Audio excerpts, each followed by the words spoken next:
Bonjour à tous et bienvenue dans cette nouvelle vidéo. Alors, dans cette vidéo, on va faire une analyse du dollar et du yen japonais. Et on va parler de la formation. D'ailleurs, on va le faire tout de suite. Alors, je tiens à m'excuser parce qu'il y aura un petit délai. La formation était censée sortir soit aujourd'hui, soit demain dimanche. Mais elle sortira plutôt le samedi prochain à 17 h, c'est-à-dire dans une semaine, principalement pour des raisons techniques. Et donc, j'ai encore besoin d'une semaine pour régler tout ça. Et aussi, ça me donne le temps d'ajouter deux, trois sous-modules en dehors des mises à jour que je comptais faire. Et donc, je tenais à m'excuser pour ce délai-là. Le samedi prochain à 17 h, vous aurez la formation. Et donc aussi, je voulais vous rappeler que j'ai ouvert un compte Instagram, je poste régulièrement dès que j'ai des pensées. Je trouve que c'est assez pratique pour partager ses pensées rapidement, partager mes analyses rapidement. Donc, n'hésitez pas à vous abonner. Je partage aussi des liens, des articles et tout en story. Et donc, n'hésitez pas à vous abonner. Le lien en description. Alors, on va commencer par le dollar. Le dollar, il a connu une hausse assez fulgurante. Même avant, voilà, même avant l'élection du Trump. L'élection du Trump, c'était ça. C'était cette grosse bougie-là. Voilà.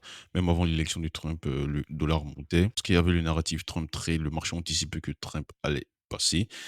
Et en plus, il y avait les chiffres qui étaient plutôt solides aux États-Unis. Et après, lorsque Trump a été élu, bah, on a continué cette hausse-là. Et donc, le dollar est ultra haussier, ultra, ultra haussier présentement. Et donc, c'est intéressant le niveau où on est actuellement avec le dollar. Pourquoi? Parce que c'est une zone assez, assez importante. La zone des 107.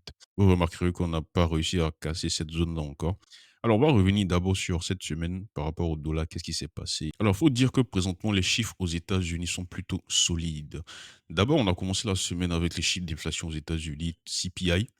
On a vu que le CPI core ici, la mesure core, on est resté à 3,3. En gros, toutes les mesures d'inflation sont sorties en ligne avec ce que le consensus prévoyait. Mais le consensus prévoyait des chiffres plutôt solides. Donc, on voit que l'inflation ici, CPI aux États-Unis, ça reste plutôt solide. On va regarder un peu le core CPI ici en variation annuelle.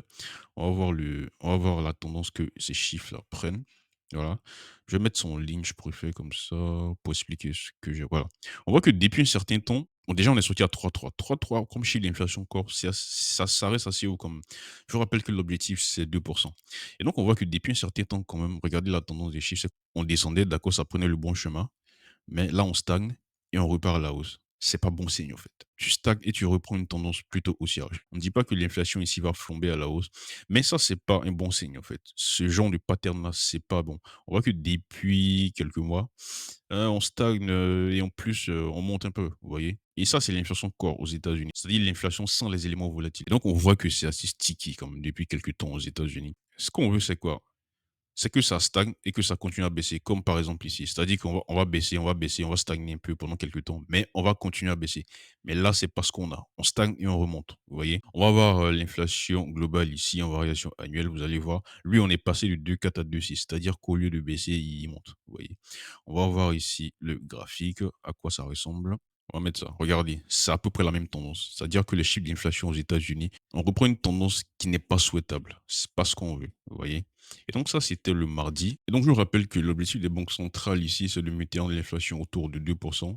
C'est l'un de leurs mandats principaux, au fait. Inflation, emploi. Et donc on voit que tout ça depuis un certain temps, surtout l'inflation. Ça ne va pas dans le bon chemin.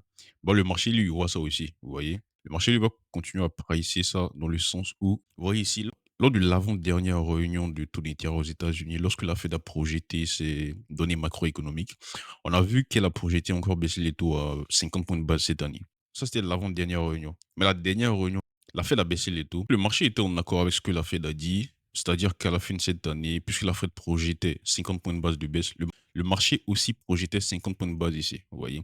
Donc, on est en ligne. Mais avec les récents chiffres qu'on a aux États-Unis plutôt solides, on va voir d'autres chiffres tout à l'heure. Ça, ce ne sont que les chiffres d'inflation qu'on a eu ce mardi. Le marché a recommencé à se poser des questions. Est-ce que effectivement la Fed aura le champ libre pour baisser effectivement à 50 points de base? C'était pas sûr, vous voyez? La dernière réunion du taux d'intérêt l'a baissé à 25. D'accord? Donc, il va lui rester une cartouche 25 en décembre, lors de la dernière réunion en décembre ici. Alors qu'on voit qu'ici, le marché lui presse 15 points de base. C'est-à-dire que le marché n'est pas sûr que la Fed va effectivement baisser à 25 points de base encore lors de la réunion de décembre ici. Le marché donne seulement 63% de chances que ça arrive. Vous voyez? Et donc, quand ces chances-là ne font que diminuer, on parle de pricing out. Donc, c'est dans ce cas-là que le dollar, lui, continue à monter. Vous voyez? Parce que le marché se repositionne. On était en accord pour 50, mais on voit que les chiffres qui sortent, c'est pas le cas. Et donc, on va diminuer. Avant, on était à -25, on va passer à -20, à -15, à -10. Et lorsque ça arrive, et c'est dans ce cas-là que le marché lui continue à acheter, il est bullish sur le dollar. Alors le mardi, c'était le 13. Le 13, on était quelque part ici, voilà, on était encore ici, le 13. Voilà. C'est-à-dire le 13, on était à ces niveaux-là. C'est-à-dire toute cette semaine, le dollar, il est quitté quelque part ici. Lundi, c'était où? Voilà, lundi, on était là. Le dollar est quitté là, il est monté jusque là. Et donc ça, c'était les chiffres d'inflation. Ensuite, le 14, on a eu d'autres chiffres d'indice de prix.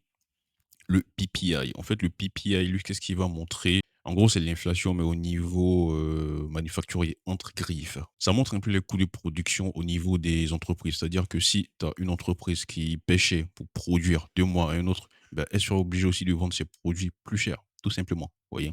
Donc ça, c'est un indicateur avancé. D'ailleurs, il rentre en ligne de compte pour l'inflation PCE. L'inflation PCE, c'est la mesure d'inflation préférée de la Fed, c'est-à-dire que c'est ce qu'elle utilise pour faire ses projections. Le PPI, il rentre en ligne de compte pour ça. Et donc, on a vu aussi que le PPI, indice de prix à la production en variation annuelle ici, il est monté. C'est-à-dire qu'avant, on était à 2,9, on s'attendait à 3%, ça c'était le consensus, on est monté jusqu'à 3,1. Et donc, on va voir un peu le graphique, à quoi ça ressemble. Voilà. Je vais mettre ça en ligne ici, voilà. On voit que depuis un certain temps, bon, on reprend le chemin de la hausse ici. C'est un peu comme la même tendance avec le CPI. Donc, on voit qu'aux États-Unis, présentement, les chiffres d'indice de prix sont plutôt solides. Et donc, ça envoie des signaux de robustesse de l'économie américaine, tout simplement. C'est-à-dire qu'il y a de la consommation, les prix continuent à augmenter et tout. Et ensuite, le 14 aussi, un peu plus tard dans la nuit, je crois 20 h ou 21 h GMT, on avait Powell qui s'est exprimé. C'était intéressant de voir ce qu'il avait à dire par rapport à tout ça. Et donc, il est sorti, effectivement, on était à ces niveaux-là, je crois. Le dollar était à ces niveaux-là, on attendait Powell.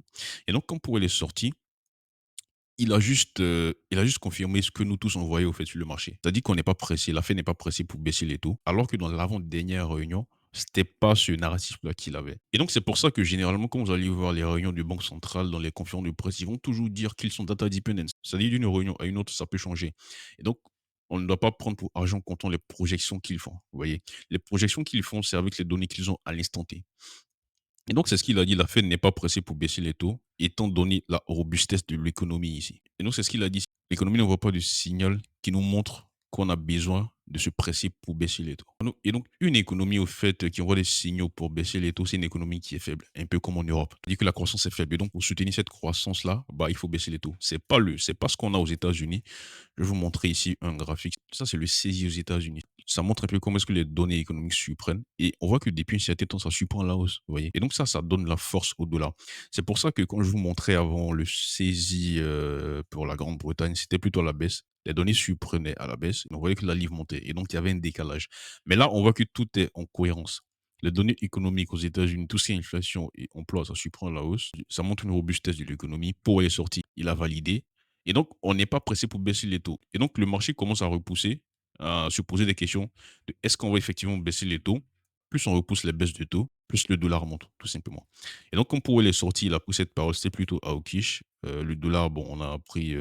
Le dollar est reparti à la hausse comme ça, vous voyez. Mais on voit que depuis un temps, on stagne ici parce que le niveau des 107, c'est quand même un niveau. Voilà, c'est un gros niveau ici. Et en plus, il faut dire que le dollar, bon, on n'a pas vraiment corrigé, à part le 7 novembre ici. À part le 7 novembre ici, on n'a pas vraiment corrigé.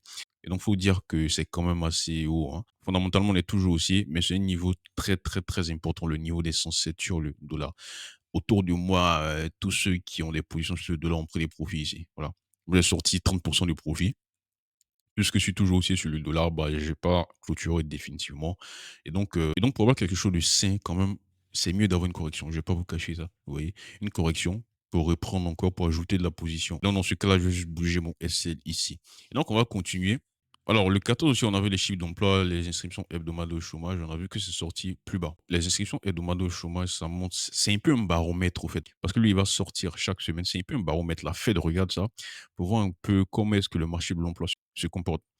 Les inscriptions hebdomadaires au chômage ici, ça montre d'une semaine à une autre, il y a eu combien de personnes qui demandent des allocations de chômage. Et donc, quand c'est à la baisse ici, ça veut dire qu'il n'y a pas assez de chômeurs, en fait, c'est tout. Et donc, on s'attendait à ce que ça augmente même, vous voyez, mais ça a baissé à 217. Et donc, ça montre aussi que le secteur, le marché de l'emploi, c'est plutôt bien, vous voyez. Je vais vous montrer ça en ligne ici. Et donc, on est plutôt bas ici, vous voyez. Les pics qu'on a eu ici, c'était dû aux aléas climatiques aux États-Unis. Mais donc, vous voyez que on est plutôt bas. On est revenu autour des 200 000. Et donc, ça montre aussi que l'emploi aux États-Unis, c'est plutôt robuste. Vous voyez, ça va, quoi. en dépit de ce qu'on a eu lors du dernier rapport NFP, on a eu 12 000 emplois créés. Je vais vous montrer ça ici, voilà. Lors du dernier NFP, regardez, on a eu seulement 12 000 emplois créés. Ça, c'est sûr que c'est dû aux aléas climatiques, c'est-à-dire que c'est trop bas. Et donc, on peut dire que c'est un chiffre atypique. D'ailleurs, c'est comme ça que le marché le prend.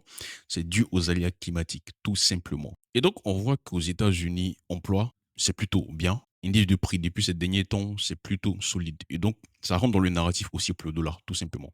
La Fed est sortie cette semaine, elle a reconnu. D'ailleurs, on a eu d'autres membres de la Fed qui sont sortis cette semaine pour s'exprimer. Et tous avaient le même narratif. On n'a pas besoin de se presser pour baisser les taux, les chiffres sont plutôt solides, etc. Et donc, tout ça, c'est aussi pour le dollar. Et donc, moi, mon avis sur le dollar, c'est ça, c'est toujours aussi. On est à un niveau assez critique, niveau technique, le niveau des 107. Et donc, je ne vais pas vous cacher que moi, cette semaine, je m'attendais à ce qu'on corrige plus. C'est-à-dire que cette correction qu'on a eue ici, pour moi, c'est pas suffisant. Les corrections, ça vient des chiffres. Et donc, ce que moi, j'attendais au niveau des chiffres qu'on a eu cette semaine aux États-Unis, c'était que ça baisse pour avoir une correction, pour acheter du dollar plus bas, tout simplement. Mais c'est pas ce qui est sorti. Ça montre vraiment que les chiffres aux États-Unis sont plutôt robustes. Et donc, cette semaine, on n'a pas eu de chiffres pour que le dollar corrige normalement. Et donc, moi, je m'attends toujours à cette correction pour acheter du dollar plus bas. Mais je ne vais pas vous cacher que ça sera assez difficile de casser cette zone des 107 là. On a tapé d'ailleurs à plusieurs reprises cette semaine, hein. Chaque fois, il y a eu rejet, on consolide actuellement. Si on a les chiffres aux États-Unis, la semaine prochaine, on aura les chiffres d'inflation PCE. Et après ça, on aura les chiffres d'emploi en décembre. Pour moi, ce sont les chiffres d'emploi en décembre qui vont vraiment trancher. C'est-à-dire, le premier vendredi de décembre, les chiffres qui vont sortir vont plutôt trancher si on aura une baisse de taux en décembre ou pas. Voilà. Donc ça sera très, très, très intéressant à voir les chiffres d'emploi de décembre. Et donc maintenant, on passe au yen japonais. Alors, le vendredi, on a vu que le yen japonais, voilà, il est parti en feu à la hausse. Alors, la raison de ça, c'est pas assez clair. On n'a pas vraiment de chiffres économiques qui expliquent cette hausse du yen japonais, à tel point que l'USD yen il a chuté gravement. Vous savez, le yen, il est corrélé au rendement du trésor américain. Il est plutôt inversement corrélé. Si on met les rendements ici, on va voir, voilà.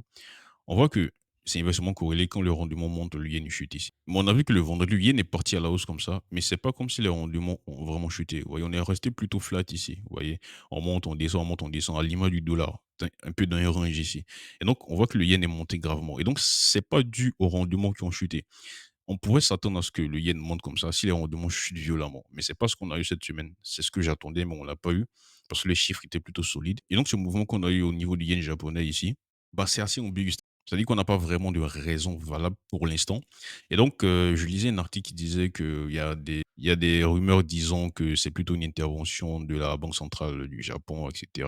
Mais bon, lui-même dans l'article, il n'est pas sûr. Voilà, il dit dubious, probable que ce soit une intervention de la Banque centrale du Japon. Parce que sur l'USD Yen ici, on va mettre l'USD Yen, le niveau, au fait, on est monté assez haut. Oui, on est monté assez haut ici, à 156. On va mettre le graphique en 4 heures ici. Voilà, c'est mieux.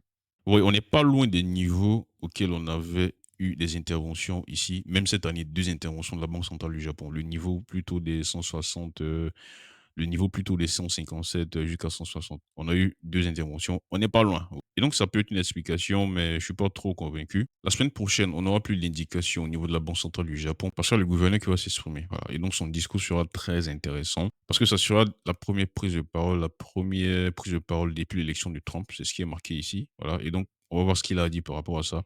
Et ce qui va nous intéresser le plus, c'est de voir le calendrier de hausse du taux. C'est-à-dire, est-ce qu'effectivement, en décembre, on aura hausse de taux ou ça sera en janvier? Donc, c'est plus ça que le marché va mettre l'attention. Je vous montre ici comment est-ce que le marché est positionné présentement par rapport à la BOJ. Voilà, le marché lui price ici 100% de chances que la Banque centrale monte les taux en décembre. C'est assez cohérent avec la récente baisse du yen japonais parce que c'est vrai que le yen a vraiment chuté. Il a chuté sous la pression des rendements américains qui flambaient. Je vous montre ça ici. Les rendements flambaient. Voilà. À, à l'image du dollar, les rendements flambaient. Donc, le yen lui chutait ici, vous voyez. Les rendements ont flambé ces derniers temps. Le yen, lui, prenait la direction opposée, lui chutait. Et donc, quand le yen est trop faible, ça met des pressions inflationnistes parce que vous importez vos produits plus chers. Et donc, c'est ce qui est marqué ici. La récente nouvelle baisse du yen japonais ajoute une pression à la BOJ pour qu'elle relève ses taux bientôt, car la faiblesse de la monnaie fait grimper l'inflation. Voilà. Et nuit aux ménages en augmentant les coûts d'importation. Si vous payez les produits d'importation plus chers, vous êtes obligé de les facturer plus cher à la vente dans le pays. Et donc, la Banque centrale n'a pas aidé aussi. Durant cette dernière sortie, elle était sortie plutôt dovish, repoussant de plus en plus les montées du taux au Japon. on peut pas les en vouloir parce qu'il y a eu récemment assez de développement au niveau du Japon qui favorisait que la banque centrale repousse de plus en plus les montées de taux. On a eu récemment l'événement politique au Japon, durant laquelle le parti politique du Premier ministre, ils ont perdu la majorité lors des élections anticipées. Et donc, il y a eu beaucoup d'événements comme ça qui mettaient un peu une instabilité. On n'était pas dans un environnement propice pour monter les taux au Japon. Donc, la banque centrale repoussait les taux. Plus ça, la pression des rendements américains, bah, le yen partait à la baisse, vous voyez. Et donc le marché, lui, présentement, lui, price ici, il est positionné à 100 pour monter les taux. Au Japon, quand on monte les taux, c'est à 10 points de base. Ici, on a 13, vous voyez. Et donc, on est déjà à 100. Et donc, lors de cette prise de parole du lundi, là, je vais laisser le lien en description de cet article-là. C'est le lundi qui va s'exprimer. Voilà, vous aurez toutes les heures ici. Donc, le marché va porter attention au calendrier, qu'est-ce qu'il a dit par rapport aux prochaines montées de taux et tout. Et donc, s'il déçoit, vous allez voir qu'ici, on aura du pricing out. On va tomber peut-être à 10 et peut-être moins même à 10. Donc le yen japonais, la force qu'on a eue, c'est le vendredi, on peut repartir à la baisse. Et le marché va plutôt pricer ici, voilà, les 10 points de base pour la réunion de janvier. Et donc, s'il donne plus d'indications sur le fait qu'effectivement, voilà, on descend, on va baisser les taux, etc., bah, le yen japonais, il sera attractif, déjà moyen terme pour à la hausse. Mais je mets un petit bémol sur ça parce que tant que les rendements flambent, ça met une pression baissière sur le yen. Et en plus, ici, on price 100% qu'on aura monté le